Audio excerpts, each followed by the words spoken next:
I went to Arizona. So I drove to Tucson via past I went to the Grand Canyon, Flagstaff, went out to Winslow, Arizona, where we could take a picture with the Eagles poster, the Eagles statue. Came back and looked at the crater, then went to Sedona and then down to Tucson. And then I probably was at the largest gathering of my mom's family and probably as long as I can remember. I don't know if there's been one bigger, but I haven't seen it. So it was a amazing collection of people from all over the country. So we'll call that a rally bash. A rally A rally bash. bash. Yeah. As in it's all you get that as well, Jeff? Some of those Yes, rally all your bashes. relatives, All rally your bash. relatives. That's a Yes, rally yeah. bash. Yeah, there you go. Yeah. So And we I and get we that it's not really a vacation.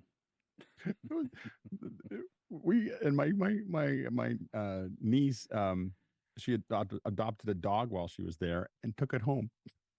It was a very cute dog. They walked into the house and they were like, "Hey, does someone want this dog?" And it's Oh, like literally the nicest Dachshund I've ever like literally the nicest dog I've ever seen. Like the nicest, the cutest, nicest dog. But they had too many dogs and they were like, "Does someone take this dog home?" And she was like, "I do." And then so while we were down there, there was this whole interaction between her mom, my brother's wife, who's still at home, and like whether they're gonna take the dog. And they decided to. So they're now the new dog is in Pennsylvania. So it was a that funny. It was just a funny thing to have happen you get has a big get together and someone comes home with a dog. they made an impulse purchase of a new family member. Well, I think the dog was originally an impulse purchase and then it became another one. So it's There you pretty go. calm about the whole thing. So Well, this is not this week in dogs. no. We will be talking about some media and technology. So a returning face is one F Jeff Keithley from Texas. There, hello, sir. Hey, good morning, good afternoon, both. That's right, Glad to be here exactly. again. Yeah, it's good to have you. We're now in 4K. I know. How about 4K. this, huh? Yeah, we talked about it last week. We said, what would it be like to go in 4K? It was like um, click a couple of buttons and we'd be in 4K. So so that's what we're trying. We are messing around with Vector in the cloud, and this is kind of one of the things is for extra hours is sort of an excuse, some content to be able to play around with switching a show. But we always assemble a panel of interesting people that have all sorts of experience in media production, that sort of thing. Whenever Jeff's on the panel, we'll inevitably get a question or two about NDI. So we'll see what happens there. But anything cloud production, all that sort of infrastructure stuff, that's the sort of questions you can throw at Jeff. So we'll see there. Then we have another Aussie, backed by popular demand, is Ryan Stomberfield from Sydney. Hello, Ryan. G'day, g'day. How's it going? Well, good. You're in a different location, coming in from home now. I am. Is that right? Yeah, coming in from home. Not in the studio today, but coming in from our, well, we're on a property here, so we've got cows going by, coming in via Starlink. So let's see how this goes. Nice. We're going to be able to ask our other Aussie panelist, uh, Carl from Adelaide. How are you, Carl? I'm doing well. Welcome. You joined Office Hours, the Daily Show, a little while in. Was it? Yeah, Was it it was about about 6 to 9 months in. I think I was yeah, watching 6 months in, and I joined about 9 months in. yeah. And then you basically burnt yourself out Yeah. doing it Okay. every day. Okay. Every Did, day. did you did you go 6 months or something? Is that how long it was? It was every day for probably about 50 days. And Yeah, then I had to start pulling back because I was going to sleep when the sun was rising, and then I was going to work, a few hours yeah. later with my job. I'm a photographer, full-time photographer. But I do a lot of day gigs as well as a lot of evening gigs. The evening gigs is what allowed me to come into office hours, and because Mm, for people maybe stateside, office hours for someone in Adelaide or in Australia means that we start around midnight and we go through to about 2 a.m. for the show itself. But when it gets into daylight savings, that's going to mm. be there's a 2 hour difference. So it starts around 1:30 in the morning and goes through to about 3:30 in the morning.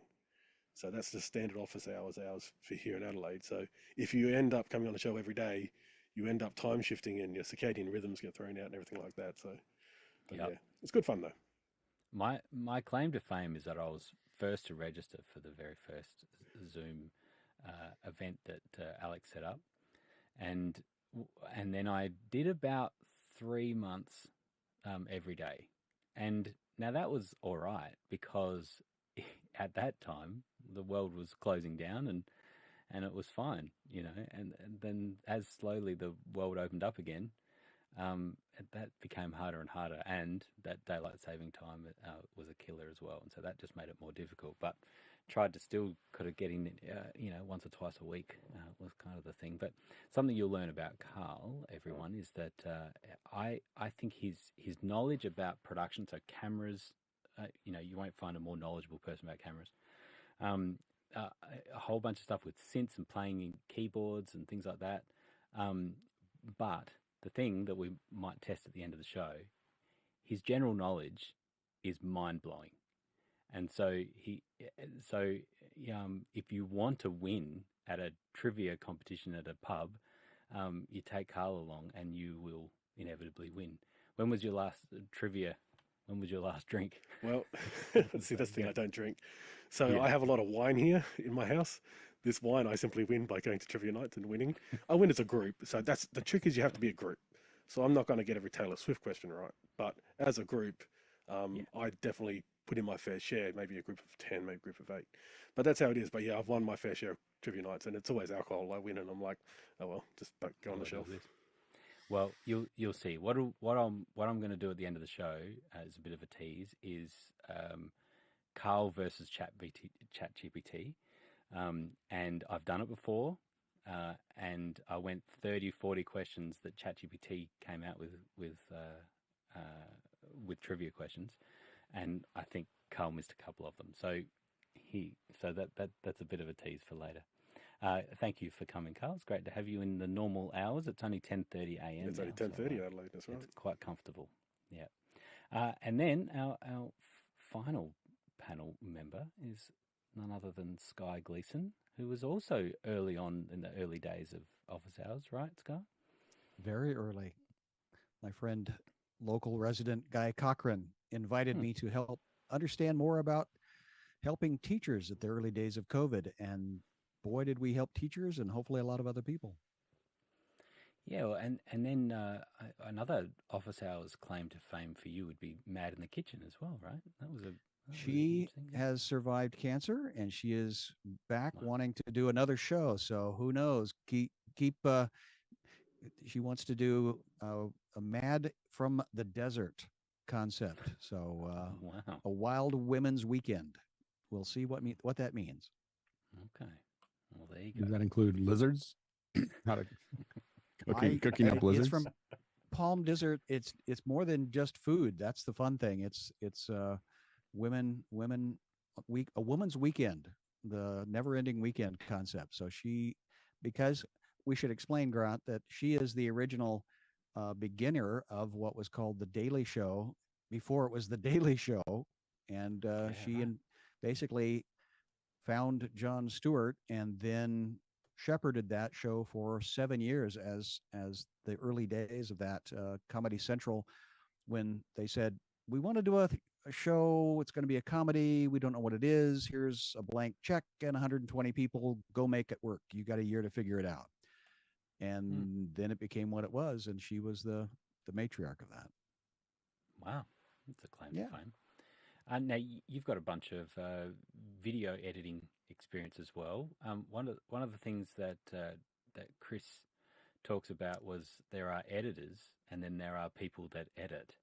Now I would think that we would call you an editor, right? I would like to believe so, and that's the difference. A friend of mine said the difference between a choral director and a composer. He says, "Oh no," and that was the best example of a artist versus somebody that has a camera. You can. A lot of people now have equipment, but I have trained myself, and that's how you really learn anything, in the art of telling story. And so consequently, the medium paid me for many years in Los Angeles, and then in the corporate world of the Pacific Northwest of the United States. So yeah, I've pushed a lot of different equipment around, and now I'm hoping to tell more story and using this equipment. Love it. Love it. The story aspect. There was I wish I remembered the guest that we had on Office Hours just about a week or so ago. Bill was interviewing a producer, and he was talking about story. We talk about story all the time, but he was talking about actually it's not just story; it's conflict. Conflict is what we're actually interested in. Well, actually, the best lighting example I'd heard was the gray of something is what you're in your color correction you're wanting to look at, because you've got your light and you've got your dark, but the subtlety is in that sense of the conflict. Without conflict, you really don't have story, you have propaganda, or you just have noise. Yeah. So that's, and again, what's really fun is I'm actually going back and listening to the Iliad and the Odyssey, and it's like it's the same story that we're listening to 4,000 years later. So nothing new. Wow. There you go. All right. We've got a few questions there. I see a couple of people in the chat as well. Great. Aaron was just saying that he got the app working, which is nice. He's first into Makana, so you're able to chat in there and ask questions, which is awesome. It's good to have you there. And Guy and Brian, there's a few in there. It's good to see you. All right. So, Schy, what's our first question? Well, David Paskin from Miami, Florida. He says, I was working with a client today who was frustrated with the quality of 1080p stream to YouTube. Seems to look sharper and clearer than a 1080p stream to Zoom. What might cause a difference in the quality between the two? Yeah, interesting. It's a good time to ask us when we're just upgraded to 4K. Alex, what would you say? Buffer. So the issue is that Zoom is working with WebRTC, and its job is to get these frames to us as fast as it possibly can. So it runs at 1080p. It's running about 6.25 megabits per second, and it is delivering these frames in real time. And it just doesn't have anywhere to go if things aren't. It has to deliver them reliably, and so it has to compress it harder to get it in. If you have, it doesn't have a lot of the advantages of some of the longer temporal compression and so on and so forth that you would get with a regular live stream with an RTMP to YouTube. So without that buffer, and you'll notice that even YouTube, if you drop, Zoom is working at 150 to 200 milliseconds is the latency that we see here. If you drop YouTube to anywhere near that, like ultra low latency, where it's like 2 seconds, it drops the resolution much further than Zoom. So Zoom actually does 1080p better than YouTube does at the same latency, if you're playing in the same field. But what YouTube does is it takes either 9 to 12 seconds or 19 to, I think, 26 seconds or something like that for the low latency or regular latency. And in that time, it has more time to deliver those frames to you at a higher quality. And so without it buffering, without you losing frames, et cetera. So it's got a different set of requirements. By adding latency, like I think that much of this obsession with low latency live streaming is just insanity. It's, trying to lower this, down to 2 seconds. And it's because comment systems are broken. And because of that, they have to try to watch this thing and try to respond to people. So they want this really low latency. But it's not but that lowers the quality. It also reduces the experience for the viewer because it means that you're taking away their buffer. You're taking away what it takes to deliver them a high quality frame. So, but that's why it's the buffer there, and what you can do with that buffer is what's the difference between what Zoom can do and what YouTube can do. Yeah, the categorization of input back from the audience is what is game changing for us at Office Hours, right? We've got categories of the way that people interact. So there's a chat. Go ahead, chat away. Say, Well, and we learned this a lot. About 15 years ago, we learned that if you only have a chat, people ask questions in the chat, and it's really hard to find the questions. And if you only have questions, Makana started with only questions, and then people chat in the questions. They chat. They just give you. So you had to have 2 feeds, and they had to be separate, and almost nobody else does that, and that's why it works well. Yeah, I have played around a little bit with some large Zoom meetings and filtering out and based on the question mark, like if you put a question mark in a Zoom chat message, then Right. I'll put that in the list and have a quick look at it. And so obviously you get, how are you tonight? Question mark. Well, that's not a question. But the idea of categorizing it, which is what's working tonight, is we have a number of questions, 10 or so questions that have already been posted that we'll get to. That doesn't need to be low latency, because it's going to take a few minutes for us to get to those questions. Yeah, the anyway. latency for this question was about 60 minutes. Yeah. so between when the question was asked and when we got to it, so we don't have to rush in that area. Now we're still using Zoom at low latency because we're talking to each other. But but YouTube can do 4K because we're not, it's a direct feed to that. And there are a lot of interesting ways that, we've talked about doing it. We haven't done it yet, but we're thinking about it, which is that we could be talking over Zoom at very low latency. And then at the same time, our computer could be sending SRT into a vector or other things. And it could be at really, really like 4K, 60 HDR, this beautiful stream could be going to there, and you could be cutting and you're like 5 seconds behind, and it doesn't matter how that looks. So there's a lot of things that can be done there as well. Yeah. I at the start of office hours, I had to spend a lot, like all of us have spent a lot of money getting set up. No, I haven't. Yeah, that's right. To be involved in office hours, and just the peer pressure of having a good quality setup. Now, I'm not set up to be able to do 4K. I've a 4K camera, but then I have to get some sort of captured, to be able to get that in. So I think it's going to happen at some point. We are keen to try to test those waters and have it working separately. But anyway, back to the question, David. David was asking. Karl, you had another take on it? So another thing you want to think of, latency is one. So your processor has more time to create a better 1080 image in YouTube, as Alex said. But the other thing is hardware. So where is this encoding happening? With Zoom, it's happening, with you.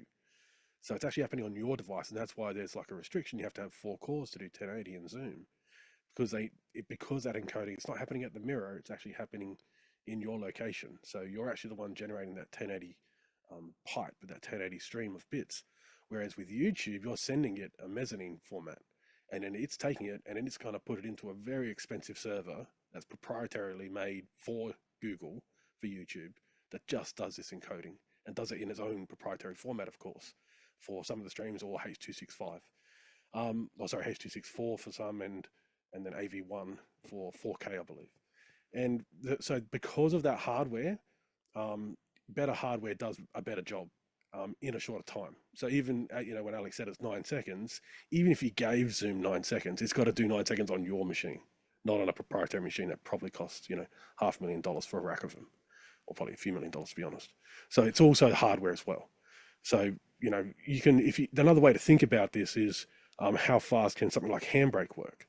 So you can actually have Handbrake go, super slow or go super fast. And super fast can encode a video fast in real time. So if you think about that, well, that'd be good. You can actually stream with only a latency of actually getting those bits out to, a CDN and then off to everyone else. But if you actually think about that if you actually give Handbrake a more and more powerful computer, eventually you can actually use very slow settings and it will actually hit real time. And that's kind of what YouTube has. YouTube has very expensive computers that can do a very high quality one that's, in real time, because it's still got to do it in real time because there's a latency of 9 seconds. But if you're doing a 2-hour stream, it can't take 4 hours to encode a 2-hour stream. So it still has to do it in real time. It just has more time to think about what it does and then spits it out. So it's kind of, YouTube and Zoom are both real time, but the latency gives you more time on more expensive hardware to make a much better image for a live stream. And then, of course, anything that's on demand from YouTube, of course, can be encoded in a very different way. David was saying, wait, what? You only get 1080 with 4 participants in Zoom? He was talking about the cores. So you can get 1080 with 2 people, 2 people in Zoom. That will work fine. So I think we were talking about the core. So the core processors. Yeah, so the processors in your computer has to be 4 physical cores. So if you have an old, it has to be pretty old, probably a i5 dual core that has multi-threading, hyper-threading. That won't work, I believe, from memory. So it has to have 4 physical. Now all Apple computers, pretty much since probably 2017 onwards with the Intel and of course all the M processors, handle it, because all the M processors have at least 4 cores. Some have 8 cores. Different parity of cores, of course. They have high performance and efficiency cores, but I don't think Zoom cares about efficiency versus high performance as far as that's concerned, because a high.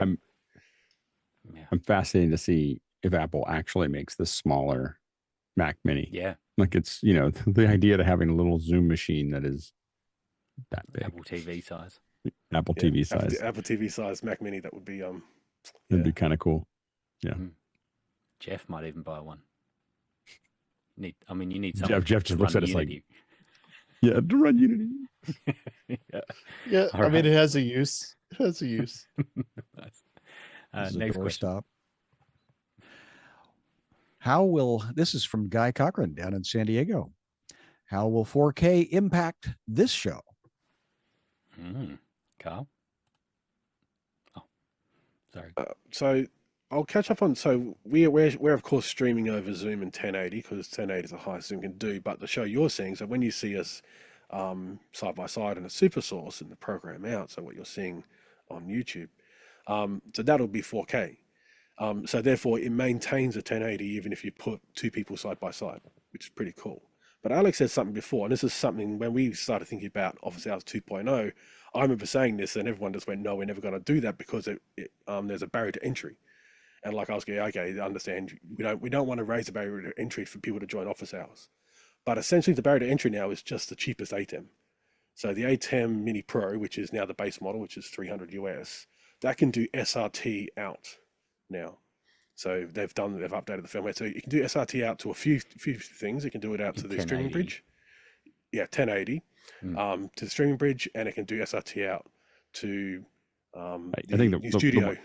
The one challenge with that, the one challenge with that is that you're still dependent on the Blackmagic chipset, which is crushing the blacks. It doesn't crush it in our show because Zoom has fixed that, but it was incredibly hard for Zoom to fix it, and we wouldn't go through Zoom though. So the thing, as you said, it's what you're saying before. Use Zoom as just a conversation. No one sees the Zoom conversation, so no one's actually ever going to see the Zoom stream. But what we discovered is that, and we did this because we were starting to stream with the ATEMs for office hours when it moved to Michigan, and we immediately saw the crush in the stream. And what we realized was the chipset that's delivering to the USB-C out is also delivering the live stream, which means that it's the same everything that's compressed by that switcher is crushing blacks. Like there's no the ATEM switcher crushes blacks no matter what. The only place that the ATEM switcher does not crush blacks is into Zoom because the Zoom team fixed it for them. So the only place that it kind of, other than an emergency, after I realized what had happened, because it was, we noticed it when we did the testing. I figured, oh, it's only going to be the Zoom problem or the computer problem or webcam, whatever. It's the black crush happens in anything that is compressed to H.264 by the switcher. Like, so the switcher, no matter what happens with the switcher, it's going to be, so so that's the challenge right now with those things. There's a lot of other things we can use. But it concerns me right now that all of Blackmagic's cameras that do streaming, the bridge, everything, I believe probably use the same chipset. And I think that I don't think that they can fix it. I think that, and so I think that you have to kind of think about, I mean, it's a really, it's an ugly problem for Blackmagic, I think. And I don't, people just have to know that that's the case when they go into it right now.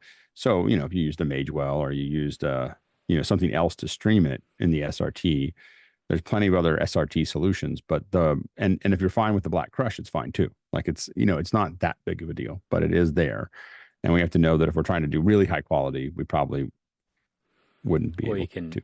Or you can counteract it, in your camera, or, you offset exactly. You have to build a LUT in your camera to adjust for it, which is basically what Zoom did to fix how we arrive at Zoom. How is it the AV Foundation sees it perfectly? So in QuickTime, it doesn't show any black. It's, essentially it's a perfect stream coming from the ATEM, any ATEM, into QuickTime is perfect. I always thought it was what we call, what I think US they call legal and illegal limits. This was a broadcast standard.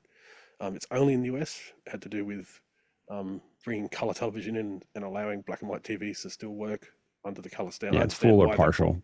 Yeah, but yeah, so that's it. Now, full and partial is what it's called outside of America. Broadcast, they call it legal and illegal limits. So I always understood that every American company like YouTube and Zoom, they always brought in legal limits. That everything, all their encoding, that's why Zoom close to blacks.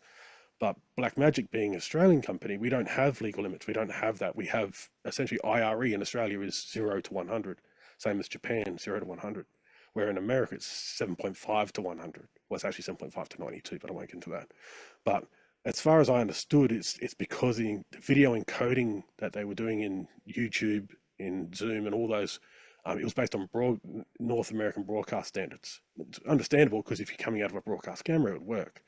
Whereas Blackmagic didn't care about that because that's not the standard in, well, Europe, Australia, Japan, in those markets. That's why I always believe that in QuickTime it looks perfect. But the second you put it into any software that's made in North America, it'll get crushed blacks because they're applying what we call, legal limits or limited and unlimited. Now in the boxes, in the converters, the HDMI to SDI converters, they have a switch in them, which allows you to switch between, in the software, of course, they have a switch that you can turn on and off that applies that crush. Well, it applies the correct limits. So if you give something what we call full bandwidth, it'll convert to limited bandwidth. So it'll actually compress it down. Well, it does the correct conversion. And that's, I believe, what Zoom has done with their ingest now. That's why it looks good on Zoom, because Zoom is actually taking a full bandwidth. And rather than just cutting off at 7.5, they're raising that. They're stretching, they're raising it. So they're doing it correctly, which is good. I don't know if I can outline it in detail. I'm not sure if I'm allowed. It is video engineering. But it's more complicated than just the heads and tails. And it was a big conversion to do that. And the problem though is that all I know is that I can see if I put a camera through the switcher and I stream out of the switcher, when I open it in anything that's there, I'm not QuickTime. I'm not talking about QuickTime. QuickTime's what I'm saying. So AB Foundation, that's why I'm very particular about this. Not software made in North America. I know QuickTime's made in North America, but any kind of platform like YouTube, Zoom, all those made in North America, they hire video engineers to come in and kind of make their video software work. And these video engineers have all been trained in what we call, full or limited or legal and illegal. And they've always kept to the broadcast standard, which is 7.5. Black is at 7.5. And if you put a full bandwidth into that, we see it. That's exactly what we used to see in Zoom with the ATEM. Because you're putting something in and technically now dark gray has become black. So we can defend how Blackmagic's thought process, but the bottom line is for the vast majority of the viewers, the blacks are getting crushed. What we need in it doesn't matter whether they're right or wrong. It only matters of whether it looks right. We need a petition to Blackmagic to ask them, hey, can we have a switch in the software that allows us to encode, limited? I think if they could do that, they would. I think if they could, they would. Because they can in the converters though. So the SDI to HDMI converters can do that. But the question is that chipset available in the encoders? And I don't believe it is. Well, I believe that if it was, they'd fix it because the amount of heat that they've gotten for this has been pretty intense. So usually they would. This is a griddle that I'm sure that they would like to get off of, and they can't. And if they could, they would. And I think that it was sometimes you get caught up with engineers in thinking about the right way to do things as opposed to the way everybody's doing it, and you going to do it the right way, and it's a very scientific thing. We're going to do it the way it should be done, except that it's not done that way by anybody else. and so then you end up, and I think that and the problem is I don't think that there was enough. Because of keeping the cost down, the chipset in these encoders is very simple. It's a very specific mission. And I don't think it has the flexibility in the FPGA to do that. And I think that's because I don't think it's in the FPGA. I believe it's in the H.264 chipset. And so I don't think that they can fix it through the FPGA. And if they can't fix it through the FPGA, they can't fix it because they can't run a firmware update and get to it. And so I think that there's a, and I hope that the next version has that out there. Now I have to admit it doesn't impact me incredibly because I don't use Blackmagic hardware to encode in H.264. So I don't really like, this is all a theoretical problem for me because I don't do it that way. But I also don't use ATEMs very often to do audio. And that comes from old fashioned production pipelines, that I have encoders. Encoders are what you use hardware appliances for encoding, and you use switchers for video, and you use something to embed the audio, that you have a mixer for that. And so that's kind of how I approach things. And so so it doesn't affect me that much, but it does. But I would say that if we were doing it as a delivery pipeline, we'd probably have to find something that was able to deliver us what we expected. And it's more of, if I'm going to do a separate pipeline, I'd want to do HDR anyway. And so that's a whole nother ball of wax, is that I'd want to deliver, one of the reasons we got excited about Vector, one of the things we got excited about Vector is we moved to Vector as soon as I could see a clear line to HDR in 5.1. So that we were just waiting for somebody to come up with, I kept on telling people for years, eventually we'll go to the cloud, eventually we'll go to the cloud, eventually we'll go to the cloud. And as soon as we saw that, we were like, let's talk. So that's why, and it's not all there yet, but it was that we know that it's in the development pipeline for them to go there. And so if we were going to do a separate pipeline, we would want to do it with HDR, 4K. I mean, for us, it'd be 4K HDR, to as a delivery, and whether it's HLG or HDR10 or PQ curve is up to, we think we can talk about that, but that's where we'd want to go with that. And again, one of the reasons that we're looking to grow office hours and have more people watching and so on and so forth is, and we're starting to look to generate more revenue, is so that eventually what we're doing is other people don't have to invest all the hardware for some of this stuff. Like if we say we need you to have a certain camera, a certain mic, and a certain encoding, eventually, if you've been on the panel enough, we maybe send you that kit. That's our long-term goal, but we're not there yet.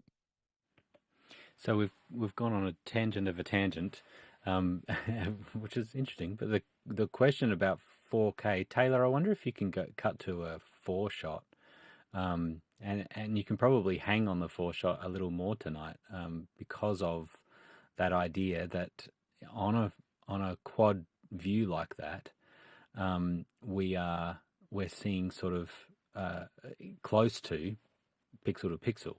Now, I say that, but I was just having a look at my stats, and I think I'm only. And I was also. I'm coming in at 720p. Yeah, yep. Something about this. Something about this meeting. One of the devices is not able to do 1080, so we've all been dropped down to 720. So people that are watching and scrutinizing the 4K stream and looking at this, the split. But the super sources will look great, because these super sources are still less than 720, right? Well, not this. Well, like this one's 4K at the 4 right. quad. The quad split right now is just slightly.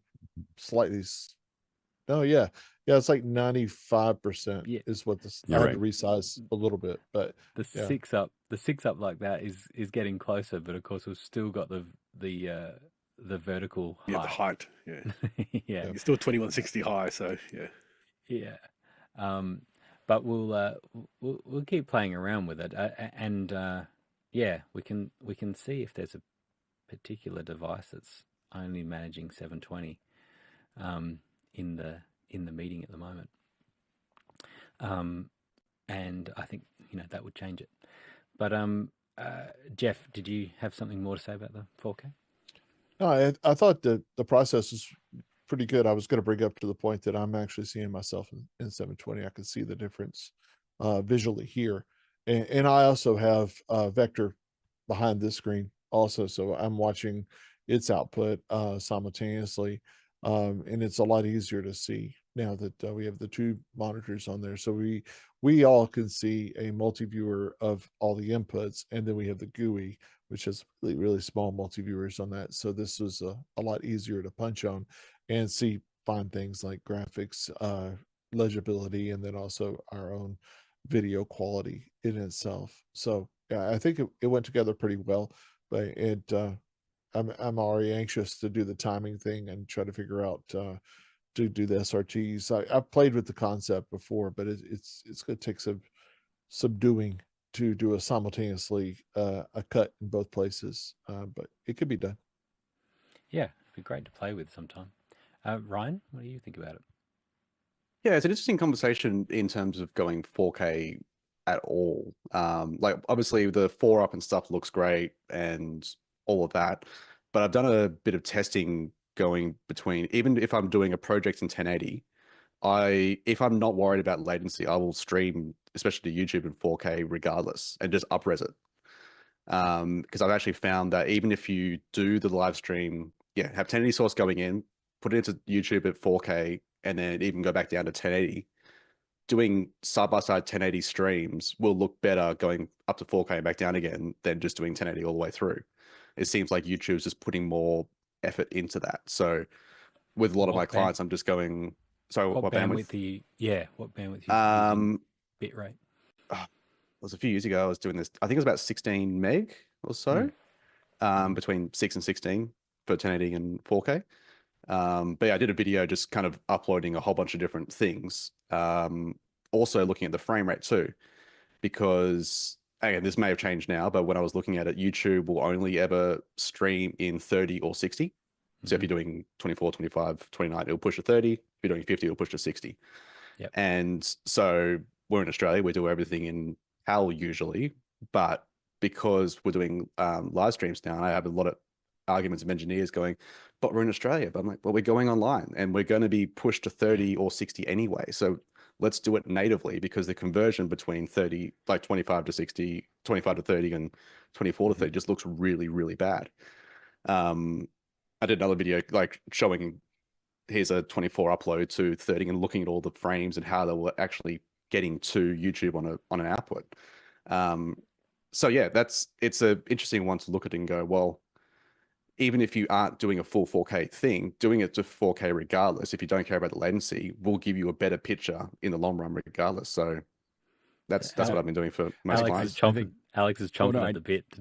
No, I think I think that you're actually right, that when you send a higher bit rate in, YouTube is taking that mezzanine and it's taking that 4K in. So what you're doing is you're sending a higher bit rate in, giving to YouTube. And I think what I'd love to see you test is a 1080p at 16 megs a second, or a 1080p at 35 megs a second, and see what that looks like compared to the 4K. So when you give it more bandwidth, because there's an upper limit somewhere on YouTube. I haven't found it. So when I do 4K to YouTube, I do 35 megabits per second. Yep. Like that's I just dump it in there. Now I'm also typically doing I was doing it back then 30, but now I'm moving more and more to 60. One of the things I've noticed I do a lot of work at 60 and a fair amount of work at 24. And I really believe 24 is the right frame rate for film. Like I really do. Like I used to not think that. And I really, for narrative content, I think that 24 is the right frame rate. And I used to not say that, but I think it is, because it tells your brain all the time, this is fake.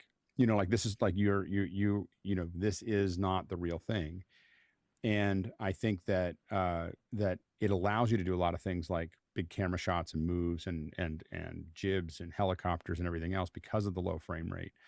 And so I think using low frame rate, and I don't want to call it frame rate. I just like standard frame rate. I would call it low frame rate, because 24 is how can we spend as little on celluloid as we can in 1922?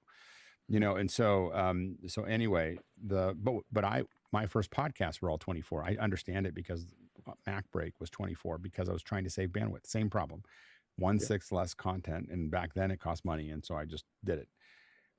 What I will say, after looking at a bunch of 60 stuff live, more frames make it more present.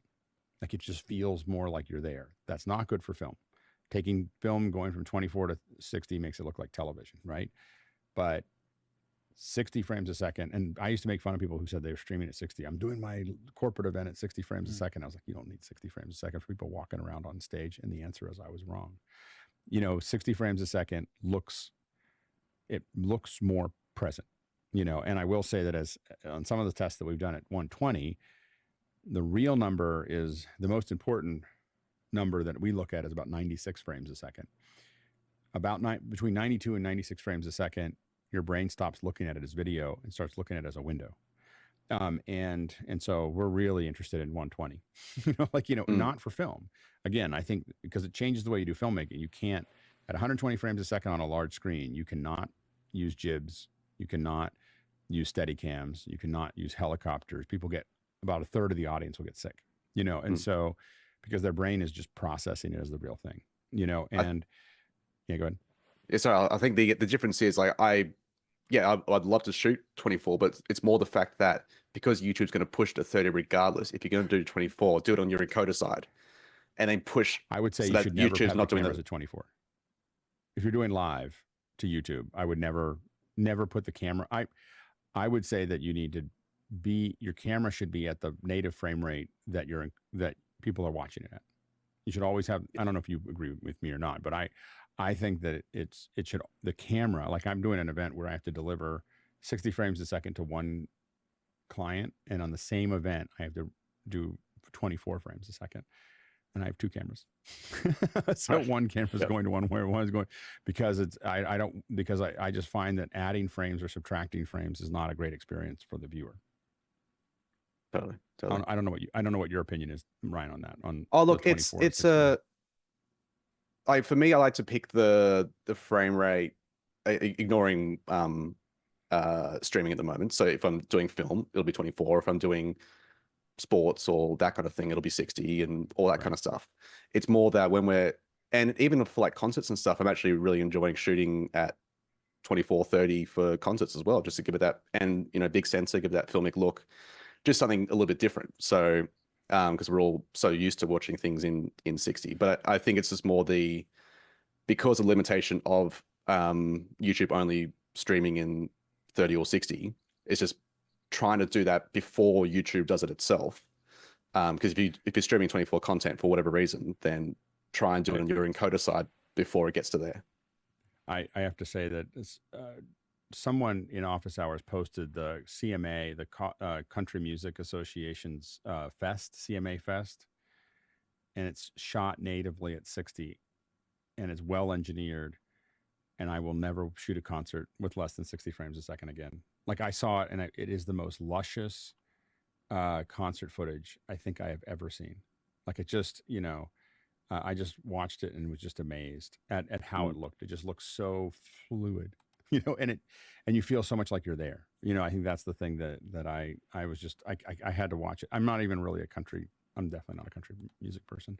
But I couldn't stop watching it because it was some of the best footage I've ever seen I'm actually going to project it on a big screen so I can take a look at it and see what it looks like on a bigger screen, because I just was like, I got to see what this looks like, because it looks amazing.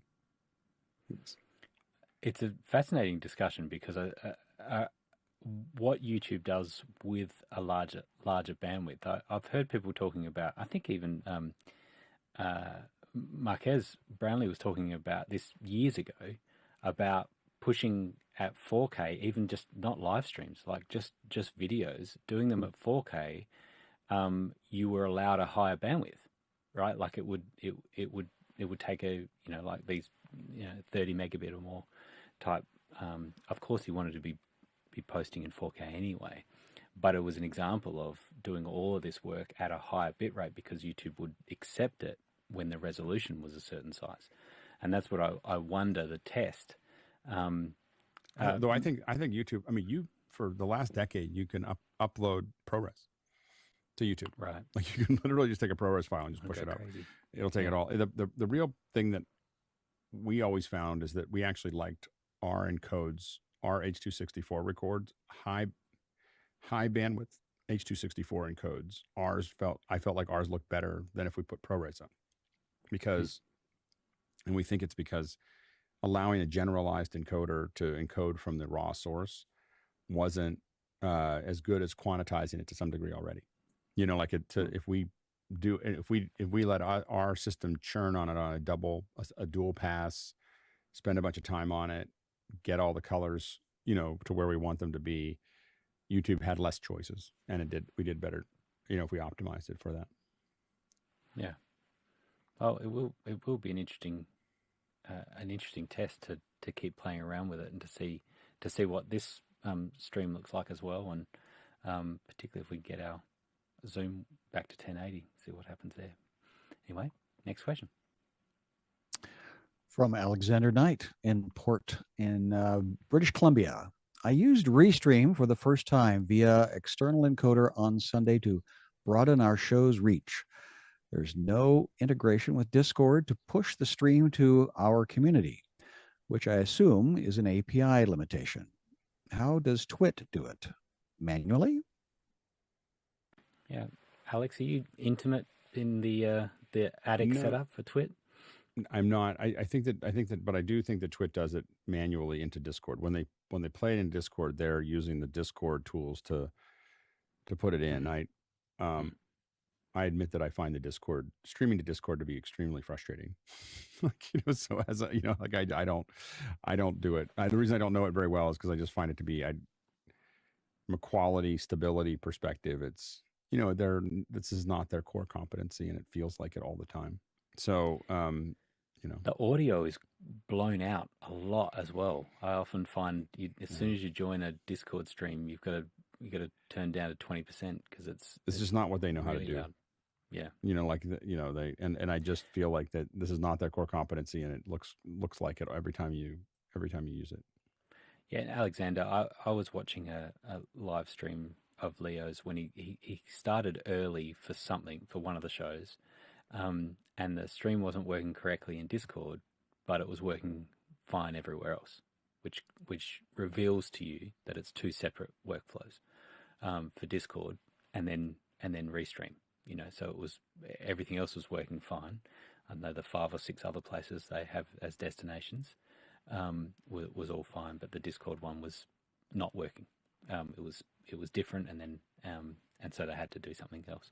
It could be on the same machine, but that it was using a different workflow. So it is interesting to explore, and I'd be interested in Leo's analysis of now streaming to lots of different platforms all the time, as to whether that is helping, the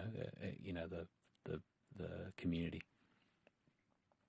Yeah, I think if you have a lot of following in a lot of different places, it's I was talking to a company that does amplification. They'll amplify your, which I have in the past.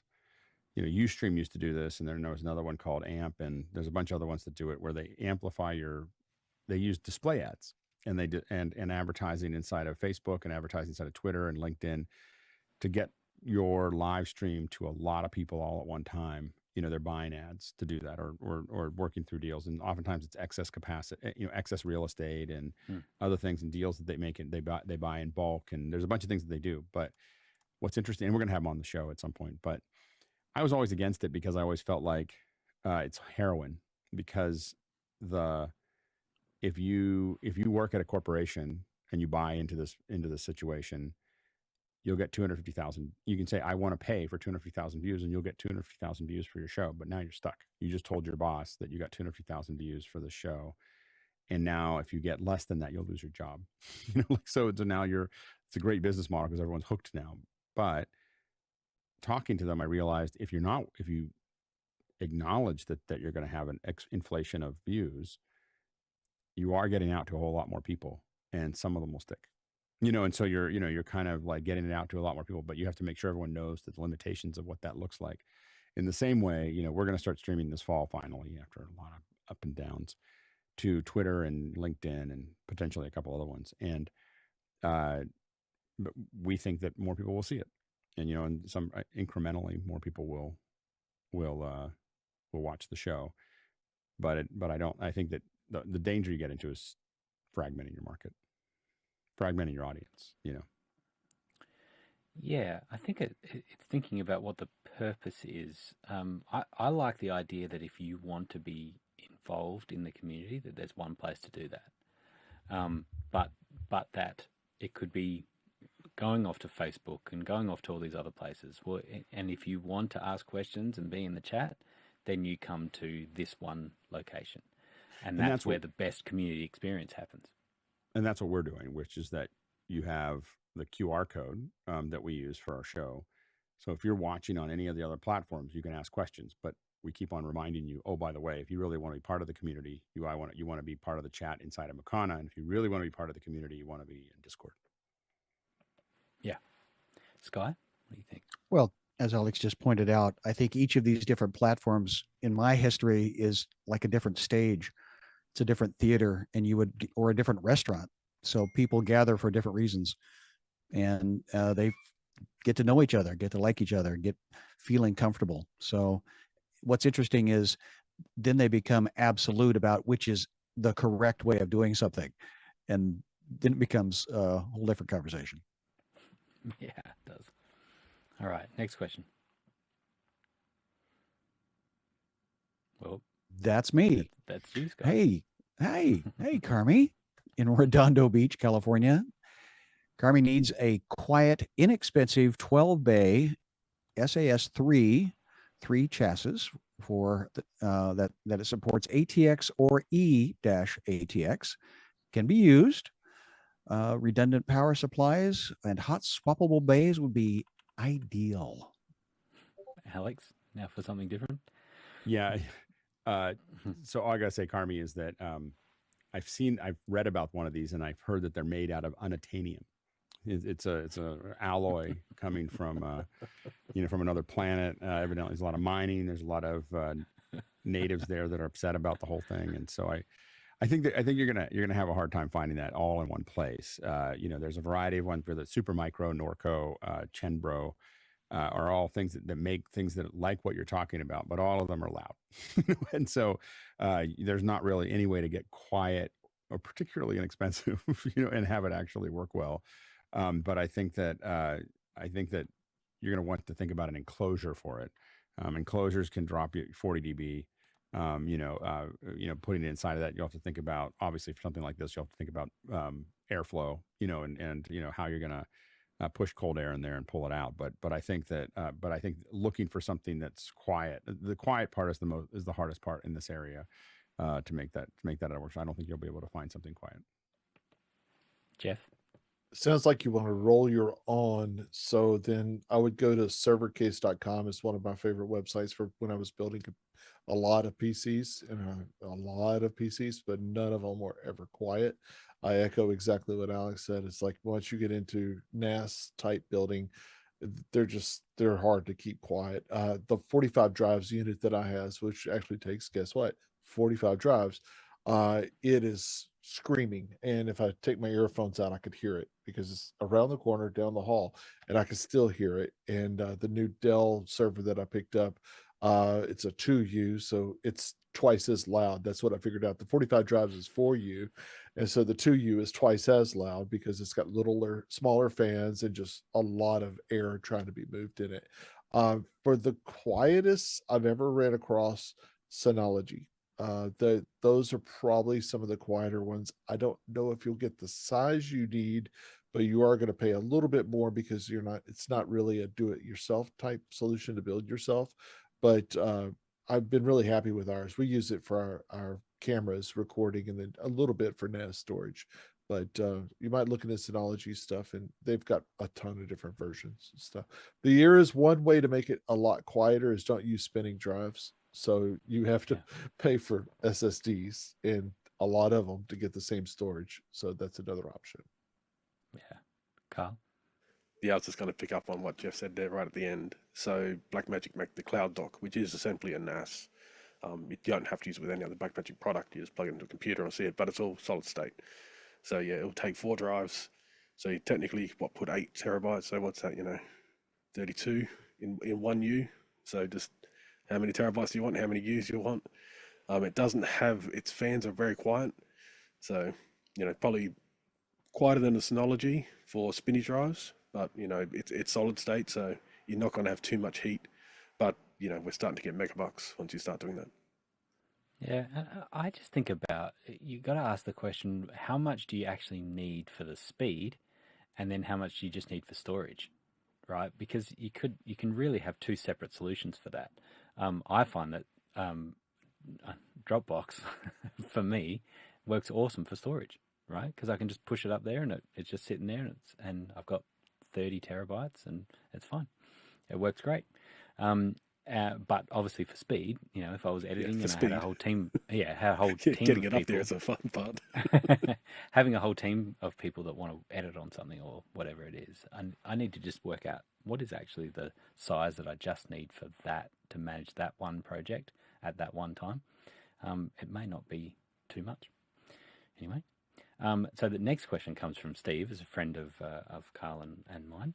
And the good thing is that this question tips us over the edge of this show being more Australian than American, because we now have 3 panelists and a question coming from Australia. So well done, Steve. Well, I'm going to completely mess up his last name, but I'm going to try. Routley. Steve Routley. That's right. Yep. Ratley, look at that, in my Ratley, best Kansas accent. So Steve's question is, we are using multiple computers for live events with many keyboards and mice. To maintain a functional and clean space, what would you suggest? USB switch, Synergy, etc.? Question? Ryan? Yeah, there's a few options here. It kind of depends on, I guess for one, do you need to see all these computers at once at any one time? Like, do you need to see a wall of computers and actively use them all at the same time? Assume I know this. Oh, you know the question, right? Yep. So assume that they're all laptops. Okay, cool. So they can all be seen. So that's all fine. And are they Mac or Windows or both? Both. Both. Okay. I was going to say, because if you've got Mac, the built-in continuity, I think it's called. I've used that. It's great. It's only limited to 3, which is frustrating because I've got 4 Mac Minis in a quad, and sometimes you can get it to work, but most of the time it doesn't. But what we've done with that as well, actually, one cool thing about that is that we've got, in that scenario, we've got 2 Macs on one network, 2 Macs on the other network, and the mouse will still go through all of them because it's just talking, it's either via Wi-Fi or Bluetooth. So they're completely separate VLANs, or actually separate networks entirely, but they'll still do that. Because if you have got them on separate VLANs for redundancy or whatever you're doing, the option of, say, Synergy, which we've used, and it's great, because you can go between platforms, it all works.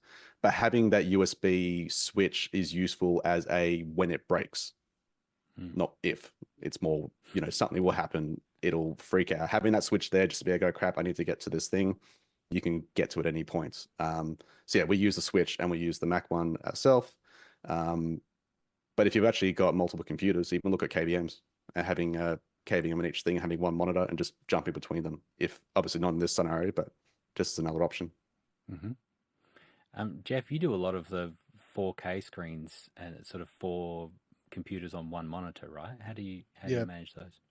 Yeah, so in our studios and also our OB truck setups, we have the LGs, or like what I have on my desk right now is a Dell, which is a variant of it, but it has 4 HDMI ins, and so I can see 4 computers on this one 43-inch display.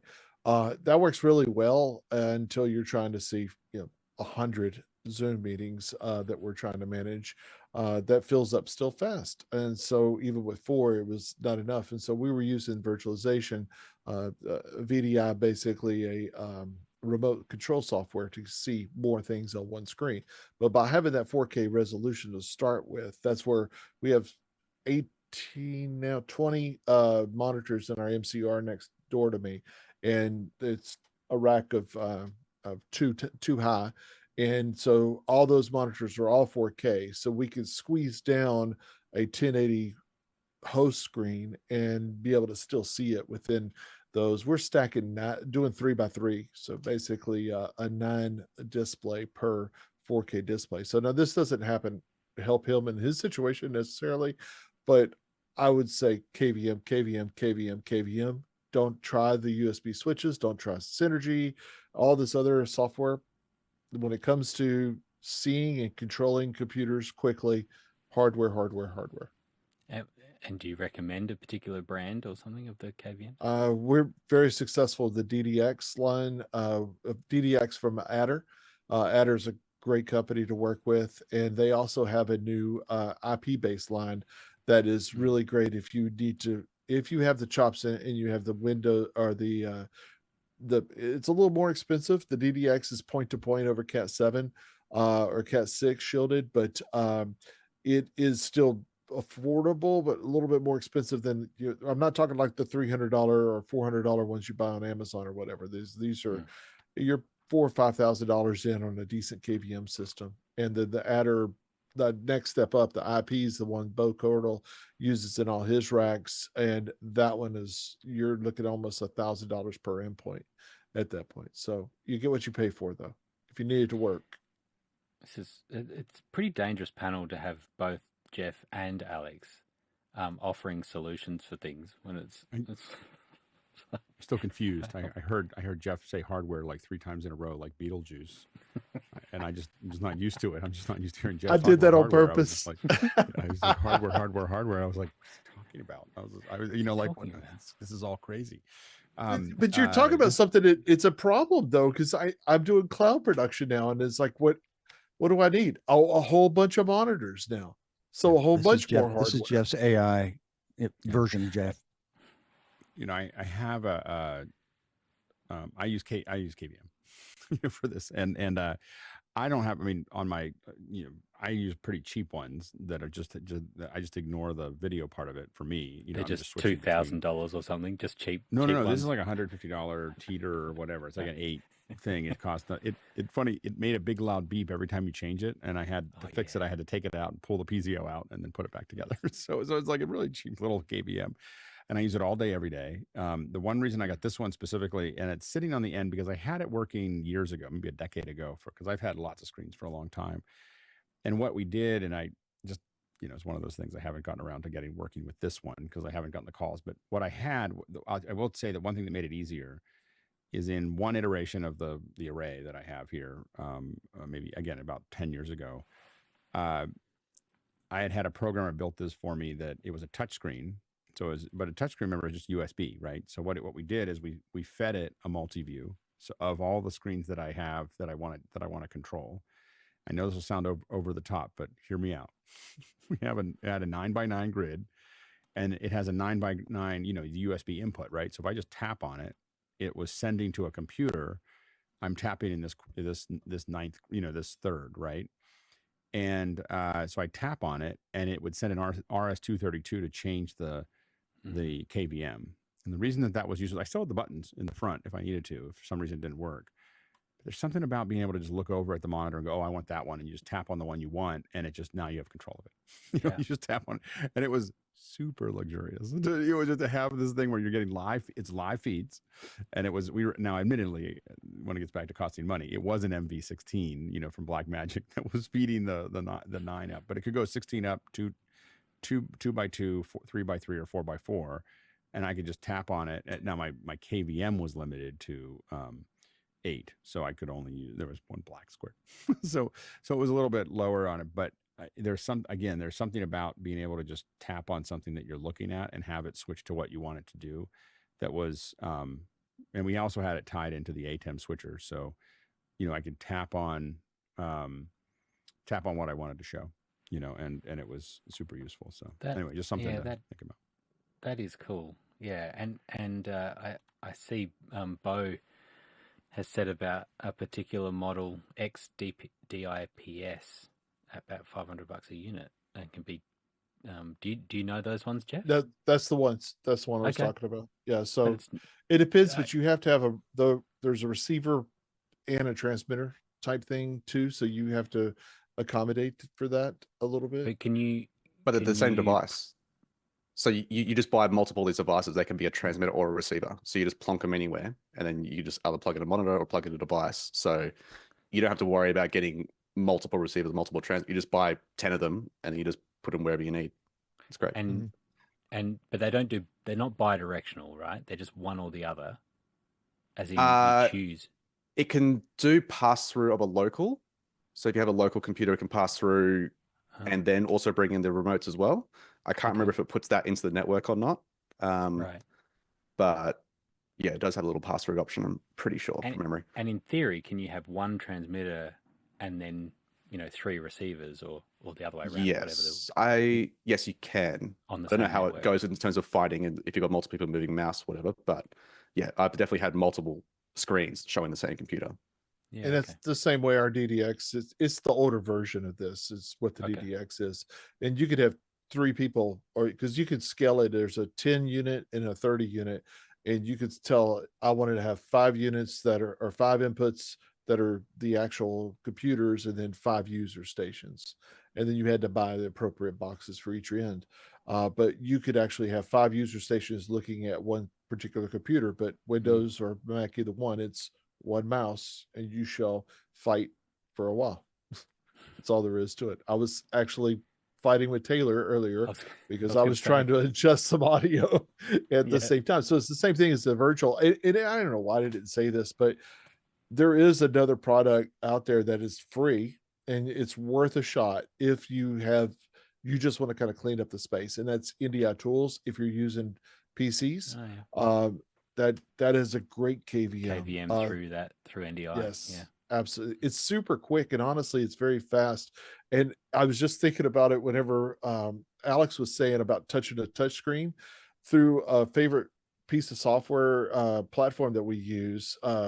We actually can have a multi-viewer of 4x4, and that's how we're controlling a lot of things. So we can see all 16 of these inputs coming into the multi-viewer, and then all we do is click on that multi-viewer, and then the second output, the second NDI output, is whatever we're actually controlling. And it really is very fluid to use, and it's faster than even our hardware is for switching between things. And that's how we control so many machines in the cloud now too, is we don't have to have a one-to-one relationship with them like we used to with TeamViewer or with Splashtop.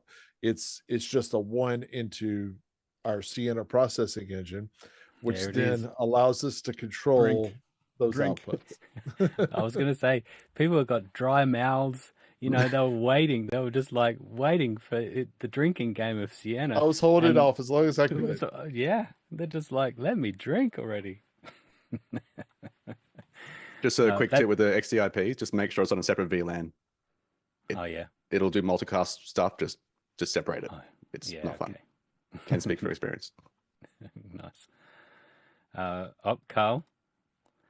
So, last comment. Keeping it simple for Steve, the Logitech MX keyboards, they have a particular type of Bluetooth chipset in them, which they can connect simultaneously to 3 different computers.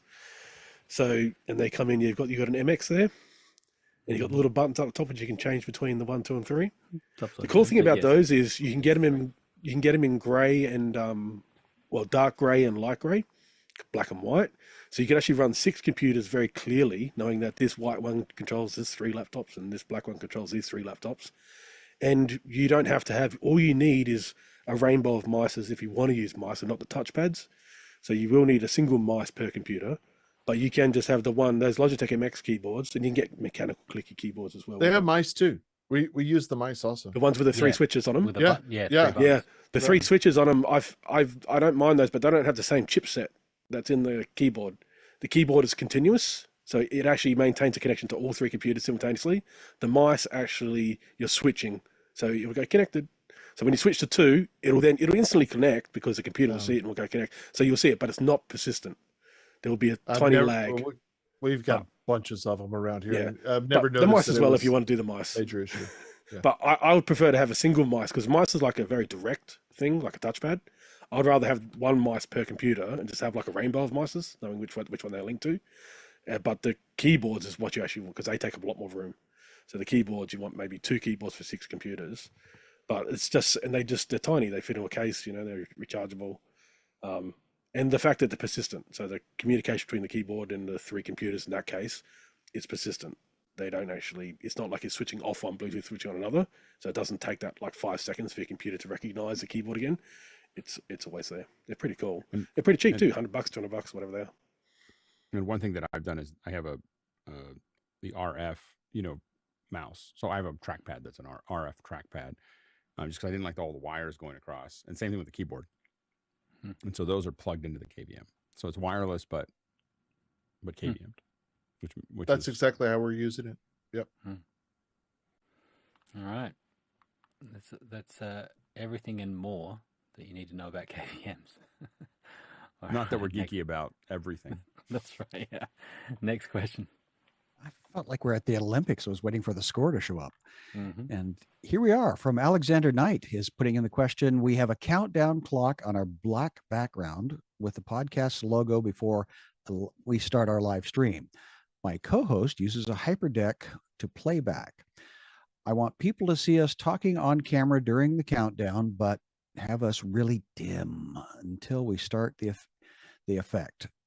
How can you do that? And over to the team. Okay. Ryan? So I'm going to assume it's going into some sort of vision switcher of some description, being a hyperdeck, maybe a Blackmagic. The one way you could do it is just to do a half fade of that black thing on top of your image. That's the most simple way. Other way you can do it is do a downstream key and just adjust your key so that it's not perfect as a Luma key, so that it's only letting through part of the light. So then you can just turn that on. You're getting 50% coming through, and then it's sitting on top. So it's not a full proper key.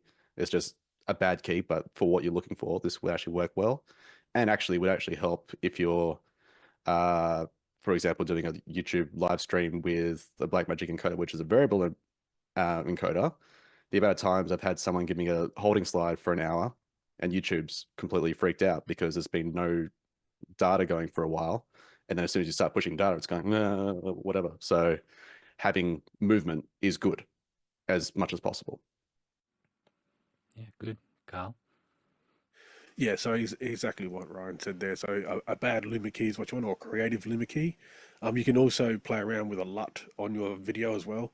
So your camera source, whatever your video is, that video you want to send behind the countdown clock, you can apply a LUT there to wash it out, posterize it. You can do creative effects there too. But yeah, essentially a bad or creative Luma key and creative LUT on the video. And that way your countdown clock will be nice and sharp, but everything else it'll be there, it'll be diffused. Or whatever you want. It's creative. All right. Next question. There it is. This is coming in from, I'm sorry. Help. Matthew LaCourte. Yeah, Matthew. There we go. LeConte. From Oakland, California. Oakland, I got. Does anyone use an event register software for productions? Do they integrate with Obvio? Alex? If only we had somebody that was from If Obvio. only someone knew about Obvio and whether this works. I can tell you for us, for a lot of our event registration, we end up hand building, like bespoke building of registrations, because we can't find anything that just feels the way we want it to feel.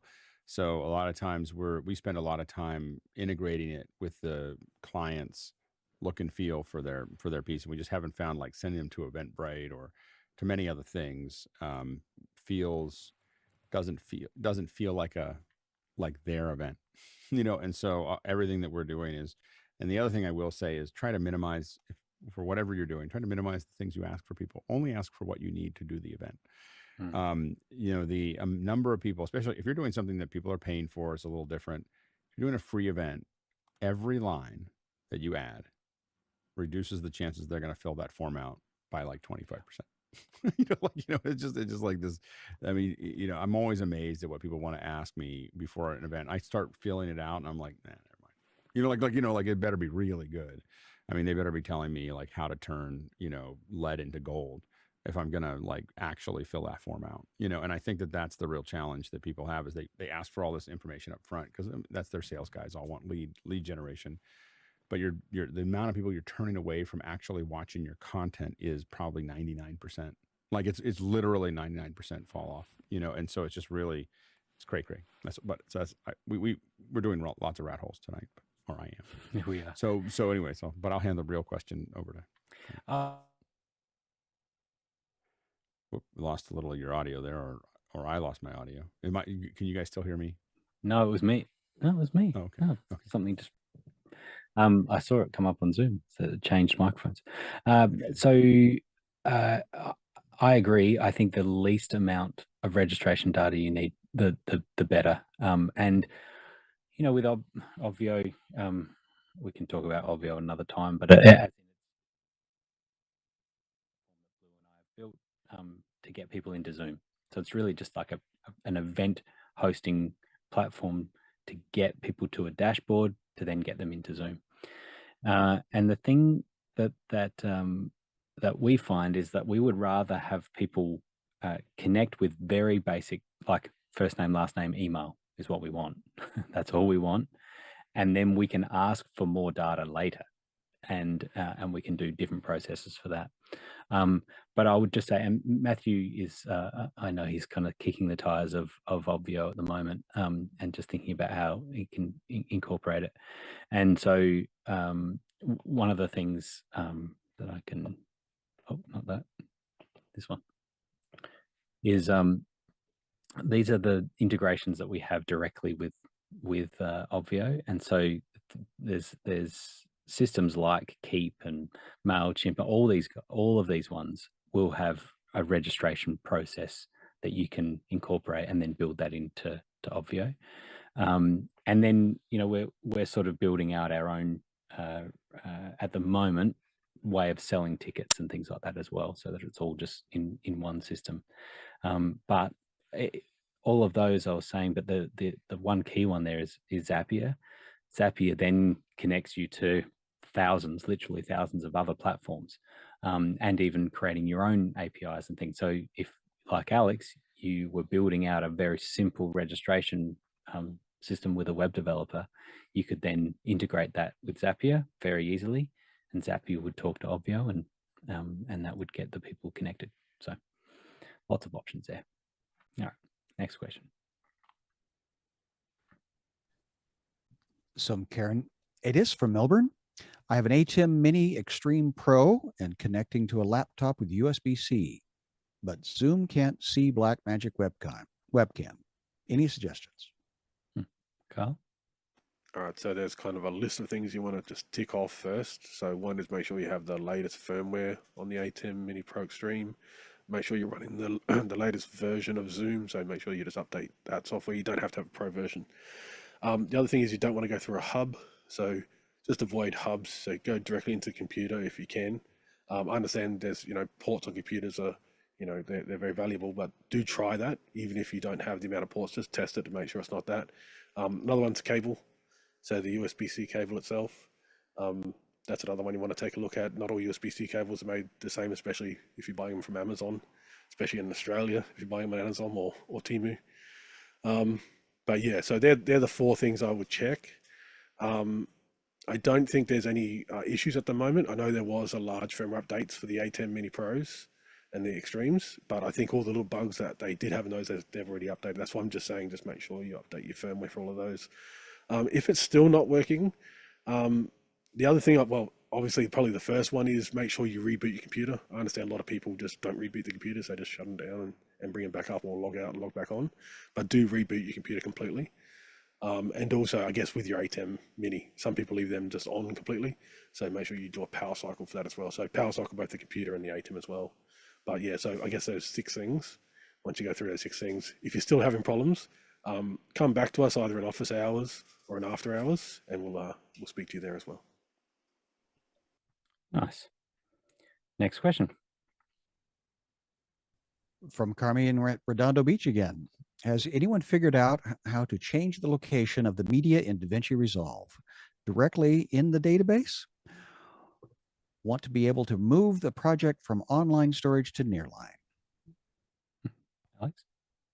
I haven't done it inside the database. What I do if I'm moving these is I collect the project and move it. I'm not trying to move it. I haven't tried to do it with the database inside of the manager. And I will admit that, again, Chris talks about someone who edits versus an editor. And as a Resolve first person, I would say that I edit. I'm not an editor. And so when I jump into Resolve, my understanding of how to do the file system is very limited because I keep things in their base state on a RAID until I'm done. And then I collect all those files and I put them somewhere else. And if I need to go back to them, I'm going to open it up and link it to them and pull them all back in again. I'm sure that there's a better way to do that. but it's the one that I trust. And I've gotten adventurous with Resolve and then suddenly can't find any of my files. And so a lot of times in my RAIDs, I can very quickly refine things because I just say search the RAID for this and it just finds everything. It says, I found this one. Do you want me to grab the rest and pull it all in? So it's so I find that's the way I've approached it. I'm not going to claim that is the right answer. I'm just saying that's how I move those things around. Yeah, and Roscoe had a suggestion in the chat as well. So, Carmi, you might want to reach out to Roscoe. He might be able to give you a hand in that. Next question.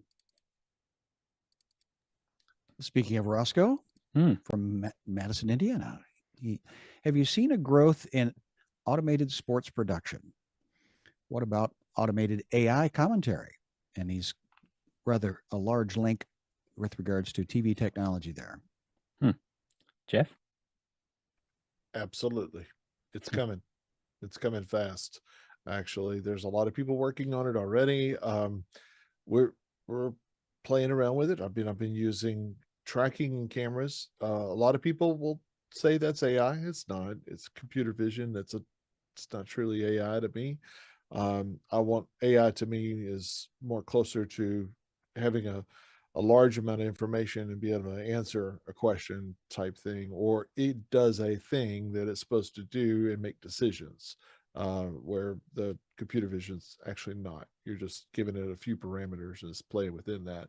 So that part kind of irritates me whenever I see a lot of people. It's like, oh, well, look at our new AI cameras. They're not, but yeah, whatever.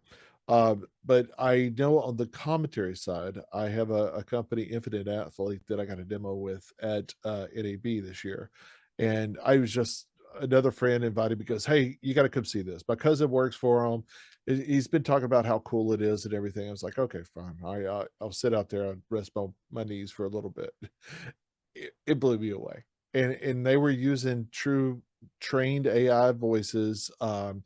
They had one that was really good, which was a popular person that's been around a long time as an actor, and it uses not so nice words sometimes in a lot of his speeches and stuff. And as he was doing this demo for the vendor, it was like, that doesn't sound like Mr. Jackson at all.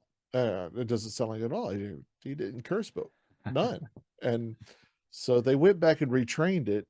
Now they can't put the AI back in the box, because now he uses those words all the time whenever he's describing these different things. So you can imagine a football game or a soccer match or whatever, and you have Mr. Jackson giving his best the whole time. So sometimes maybe AI is not the answer, but I think it's definitely coming. Karl? So this was actually used at the Olympics. OBS had their own systems which they developed with partners. I know Canon was a big partner to OBS, but essentially all the cameras that are officially, filming the spot, so video, I mean, not photography, but video, goes through OBS. So they set up the cameras. They're all wearing, I think, blue shorts. So every person you saw wearing blue shorts was an OBS employee. So if you ever watch in the Olympics event, you see someone wearing around blue shorts, they're either holding a cable or holding a camera or holding a boom mic. That's OBS employee. These employees are contracted from all over the world, NBC, BBC, whoever. So they simply just hire the people and they train them up for months, and then they put them into those jobs. They're usually sports specific as well, but they have a lot of technology like machine learning. But Canon actually did something interesting with their photography side. So photographers, external photographers, can get a press pass and they can photograph. And one of the cameras that was released, kind of pre-released, kind of just before the Olympics, but kind of announced, and you can kind of buy them now, or one of them anyway, is the R5 Mark II and the R1. Now the R1 won't be available to the general public, but they had about 100 of them there at the Olympics. What this has is an autofocus. And this autofocus is half machine learning and half AI. Now it only works with 3 sports at the moment, and it only works with sports with round ball. So this is version 1 that Canon's released. And you can actually follow the round ball. So it works with basketball, it works with volleyball, and it works with soccer. It won't work with oblong balls, so rugby, American football, those kind of things are out at the moment. Plus, you'll find that anything with a round ball has either ballistic trajectory or a linear trajectory. A soccer ball doesn't usually curve when you kick it on the ground, whereas an American football can bounce in any direction if it's rolling on the ground. So that's another thing too. But this actually is AI. It's recognizing where the ball is, and it's recognizing the person the ball is heading towards, and it won't focus on the ball, it'll focus on the face of the person the ball is heading towards. Now, this is pretty crazy technology and has been shown off. You have to look on YouTube, find Canon's videos, and find some people who have played with the camera. But this is a first step, and this is only photography based at the moment, but it's the first step towards this kind of integration between machine learning of follow this person. That's really machine learning. So follow this person versus the AI integration into that machine learning, which is who is the ball going to? Out of all the people I can see, all the faces I can see in this shot, which person is going to receive this ball? And so the fact that they've got these three sports, basketball being ballistics, volleyball, which is ballistics. So this is kind of the machine learning. Ballistics is a known trajectory, and soccer is both ballistics and linear along the ground. It's quite amazing. If you actually go, there is a tech brief. So if you actually go to Canon Global, you can actually read the whole tech brief on this. They're trying to really sell it to sports photographers, of course. What we're hoping to see is other sports come into this. Tennis, obviously, don't need to worry about it because tennis is either 2 or 4 people, and it's it's alternating. But yeah, with soccer, basketball, and volleyball, it's going to be really interesting to see probably about a year's time when the World Championships have for these events come up again to actually see how they actually work. The World Cup for soccer, because we're talking like only a month old at the moment. But it is quite interesting to see, and this is just Canon's first step into this. There are other companies out there doing this via like a third-party box. So it analyzes the image, but this is all being done in camera, of course, with Canon.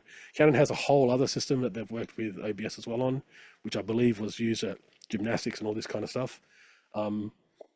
That's more of a box solution. They were using Z-cams. So all the cameras they were using for this kind of what they call bullet time. So they were actually using Z-cams with a Canon kind of back-end software to stitch them together. But it is pretty cool what each iteration of the Olympics, OBS does work with partners, and partners do want to show off their technology. So it's kind of a back and forth and, mutually beneficial to both, that OBS gets these cool images and the companies get to show off this cool technology and sell it into other markets, which are more commercial, like the World Cup and World Championships. Can you give us a bit more detail, Karl? That was great. It's so good to have you on the panel again. Next question. My head's Last still question. spinning. Oh my goodness. Alexander Knight, again from British Columbia. Has anyone messed with the advanced automation in Discord? I set up a Patreon and used their built-in integration to automatically assign a paid member a role in Discord. That works, but I want to automate a thank you message on a special channel. Alex? I'd be really careful about it. Automation of things like thank yous feel very cold. It's very hard to make them feel warm. If you don't have a lot of people, sending them out something specific like thank you for doing that and having to be a little different all the time and saying whatever you're going to say, I think is great. If you're not able to do that, I would lean towards not at all, as opposed to doing something that I find that bots inside of Discord, I think we use a few, and I have capitulated to having a few inside of our Discord, but I'm not a big fan. And I think for what we use them for, I think that they do well. So I think it was a good idea. This is mostly updating teams on where our different days are and everything else. I think it works great. But as you get bots and as you start doing thank yous, there's something unhuman about it. And I think that a lot of people are looking for connection, and we want to be very careful. And as AI picks up speed, I think we're going to keep on looking more and more for human connections, and people are going to become more and more sensitive to automated or anything that doesn't feel like a human talking to them. Because I think, and there's something about that, like there's some places that people want that. I have to admit, if I'm not buying vegetables or fruit, I would prefer to just go to an automated line and just scan my stuff through. Then, I'm fine with that. But there are other places where I do want to have that connection, anything that people are really talking to me. And so I'd be very careful about doing the thank yous. I don't think they're necessary unless they're giving people specific information that they need. But if you're doing it to make them feel better, I think you'll make more people feel more disconnected or more automated, then you will make them feel better in general. When I get lots of thank you notes, I'm like I don't need that. Other than a confirmation that you got it, like that's the only time. The thank you note isn't really a thank you note. It's more of a, hey, we got, you can say thank you, but if it's a confirmation that we got what you put in or we've registered you or that kind of thing, I think that makes sense. But be careful of anything else that's trying to be personal. Yeah, I think that where society is gaining a radar for this kind of AI generated content and it's like if it's super wordy and it's long and it's like this is not real. Same type of thing with these welcomes, right? I got one little story. This is near the end of the show. Just one. I don't think you've heard this one, Grant, but you can interrupt me if you All right, have. we'll see. Have you heard about Bedida? Have you heard the Bedida story? Oh, that does sound familiar, but we'll see. I was in a boarding school, and back then we had this thing called the Columbia Clearinghouse, which is that you could order 10 CDs for $1, and then they'd send you a one every month, and they theoretically charge you for it. But we're a bunch of high school students, and we weren't going to ever pay them. We were just going to get the one CD a month and everything else. And so we would sign up. One of my cousin signed up as Bedida. His last name's Cronin, Bedida Cronin. And what you could see is because the real money in the clearinghouse was the mailing list. I found this out talking to someone at Columbia about it, because I was like, how'd you ever make money? Because none of us paid you. They're like, it didn't matter. We're selling your contact information. We made tons of money on you. It didn't matter. We were giving you discs. We're sending you discs that are 44 cents a unit, out in return for something that we were going to generate a lot of money from, just selling your name over and over and over again. Anyway, so but what was funny is you get all these letters and you realize how unpersonal everything was, because it'd be like, you Bedida can win this thing, and the attempt to being personal all the way through this. And this is whatever 40 years ago or 35 years ago it was, but it was like all these things that, just think about it, Bedida. You could be this, it was just, and it made it much more absurd than it already was. Nice. Well, that's the equivalent of the Gmail aliases that you can do, right? Where you can put a plus and then put something at the end, and now you can kind of have a unique alias for each time you sign up to something, and now you can track. Hang on, how did they get? Where did this come from? Oh, it was that one that sold my data. Thanks for that. Very good. Well, speaking of a little bit of AI, this is now we're moving into Karl versus ChatGPT. Are you ready? Here we go. My prompt is, give me 5 general trivia questions, but not the answers yet. So here we come. First one is, which planet in our solar system is known as the red planet? That'd be Mars. Well done.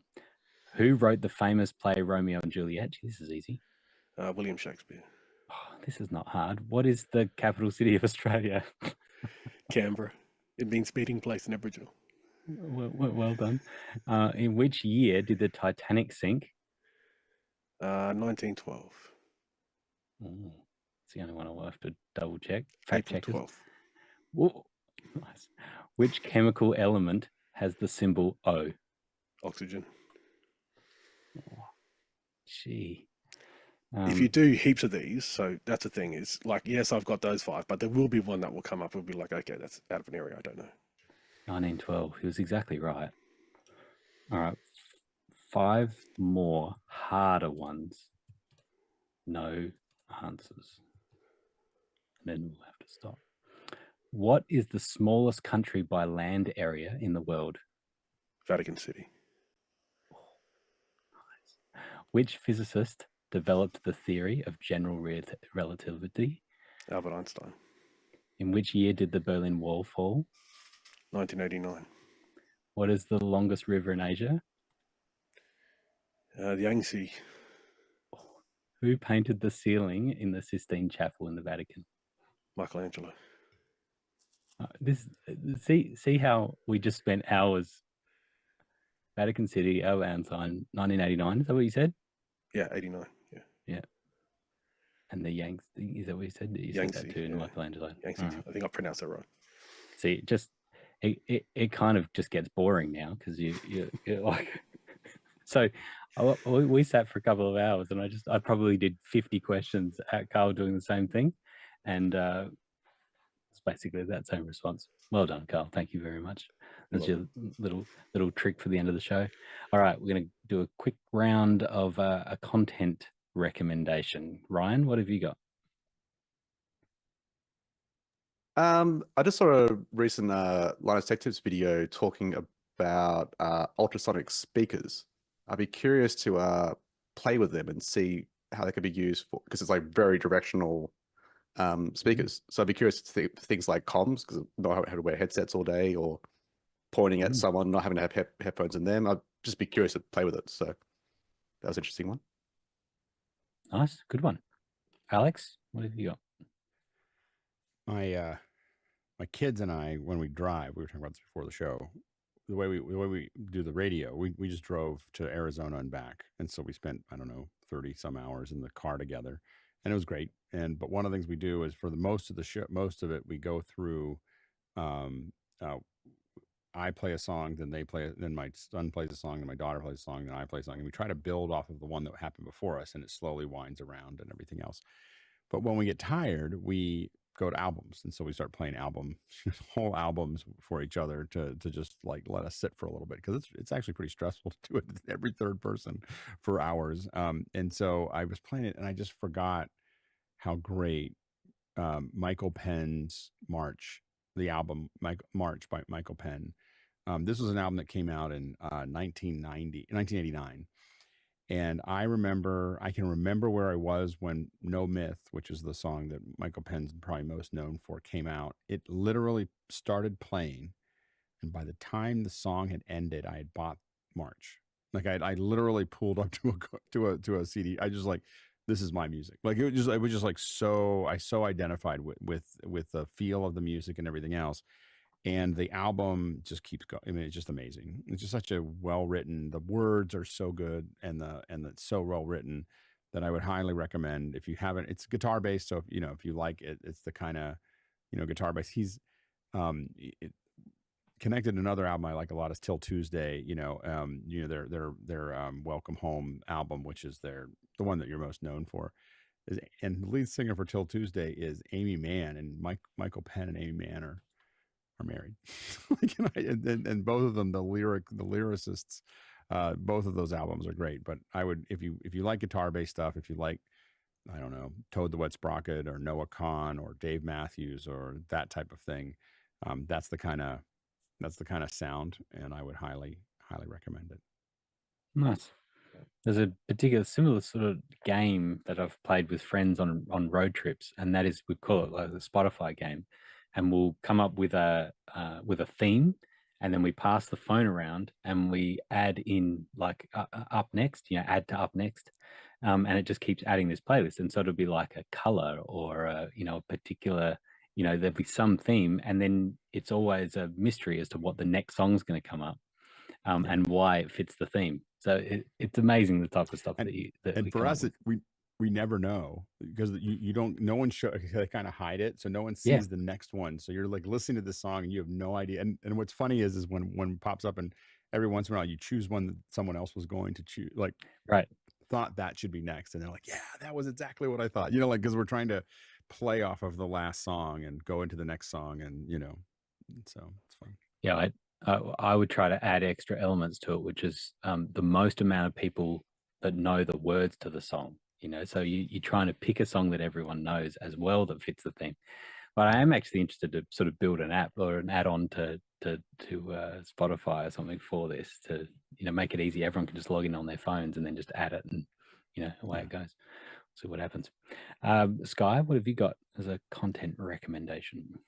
I'm going to go with book 17 of the entire series, written by Patrick O'Brien, based on the British Navy. And one of the popular movies you've probably seen is Master and Commander, with your Australian hero as the actor in that. But the concept of listening to a fictionalized version of the Napoleonic Wars and the British Navy, these are written based off of the logs from the captains and of that time, and so it feels like I'm listening to CNN live, but 300 years ago. And so it's just a narrative of a captain and his surgeon, his good mate that travels around the world on ships, and it's like problems they solve, conflicts they have, intrigue. It's all today's world, but in a historical setting. So it's like, it's the same people, just different costumes, different location, different time. Nice. And beside, I got sick of trying to solve the world's problems with all my podcast listening, so I went narrative. Nice. Jeff, what have you got? I finally found the one that I was trying to think of the other week. Oh yeah. The Old Man, go figure. The Old Man, it was a series of 22, and they're about to start the next series is coming out in September, and so I picked it up. It's on FX and Hulu, and we've been watching our way through that. It's got Jeff Bridges in it, and I just like watching Jeff Bridges. He just kills me. I think, of course, his name's Jeff, so he's got to be good. That helps. The spelling's wrong though, right? It is wrong. Yeah. It's all wrong. Karl, can't be anything that's on your bookshelf. So no Star Wars, other stuff that you've got back there. So I've got one. So called Fall of Civilizations. So it's a podcast, audio podcast if you want, but there's an excellent video. So what's happened is the person who does it has gone back with the Patreon money and paid editors, paid people to actually make these videos. But as you can imagine, podcasts go for maybe 1 or 2 hours. So these videos are really long. But they have gone back. He has gone back to the audio versions of the podcast and made video versions of them. But yeah, Full of Civilizations. You find it on any podcast app, and the video version, of course, on YouTube. One other thing for our American friends is you may be aware during the Olympics, a particular Australian went quite famous. But unfortunately, what you're seeing in America is maybe 45 seconds of greatness. Here in Australia, we can watch 18 minutes of uninterrupted greatness. And just to show you how to get to it, so you want to go to 9 Now, sign up. It's just an email. It's free. You may need to use a VPN to say you're in Australia. Once you've done that, once you've gone there, you want to click on Olympic Sports. Once you're in Olympic Sports, you want to come down to Breaking. Click on Breaking. And then in Breaking, you'll find a video that's 18 minutes long of Rachel Gunn. And you'll be able to now. I won't show too much of this, of course. I don't want us to get in any trouble. But you'll simply go in, and when it starts up, it won't start up now because we're in Zoom. So it won't show anything, unfortunately. But yeah, because I'm sharing my screen. It's not showing. That's right. Yeah. Yeah, because he knows I'm sharing my screen. But yeah, here we can see all 18 minutes. It won't show it, unfortunately. It may actually show it if I try to, but it won't. I know it won't show it because But yeah, so you can see there's 18 minutes of Ray Gunn's performance. All you need is an email address into what's called the 9 Now platform. This will stay up for quite a while, actually. I don't think it's going to come down any. Sure. Yeah, but yeah, so this is the fingernails on chalkboard. Well, if you watch the whole thing in context, there are comical moments. But if you watch it in context and you actually watch other breakers as well, it was just a combination of things that propelled her into meme, the kingdom of having the highest probably viewed meme during the Olympics. But yeah, but if you want to see the entire 18 minutes of all of Ray Gunn, then simply just an email address into the 9 Now app and maybe a VPN into Australia. Well done. That's great. I've been watching. I started watching Sunny on Apple TV Plus, which is it's about this little robot. Anyway, you can check it out. Weird show. Checked it out too. I got too into it. It's weird. Yeah, I'm still on the fence about it, but I'm giving it a try. So we'll see where it goes. All right. Well, thank you, everyone. The Talalak traversal tonight was 28,000 miles, 45,000 kilometers, 222 miles, million bananas for scale. Isn't that awesome? So catch us tomorrow morning, 7 a.m. Pacific, and every morning at 7 a.m. Pacific for the daily show. And again, next week at 6 p.m. Pacific on Monday night, where we'll have another exciting panel, and we'll keep pushing Vector to its limits. It seemed to have held up tonight with 4K, so it'll be good to see. So next week it's 8K. We're going to be going. No, not doing that. 120 frames per second, 8K per hour. 17K 65 millimeter into your homes. Yeah. The problem is we're just going to need 24 panelists so we can fill up the screen and make it all work. There you go. All right. Thanks, everyone. Thanks, panelists. Thanks to Taylor and to Kevin and Jeff that have been working on the Vector side. And Laura as well has been looking after all of all the questions and making everything work. It's been another exciting episode. Thanks, everyone. See ya. Thanks, everybody.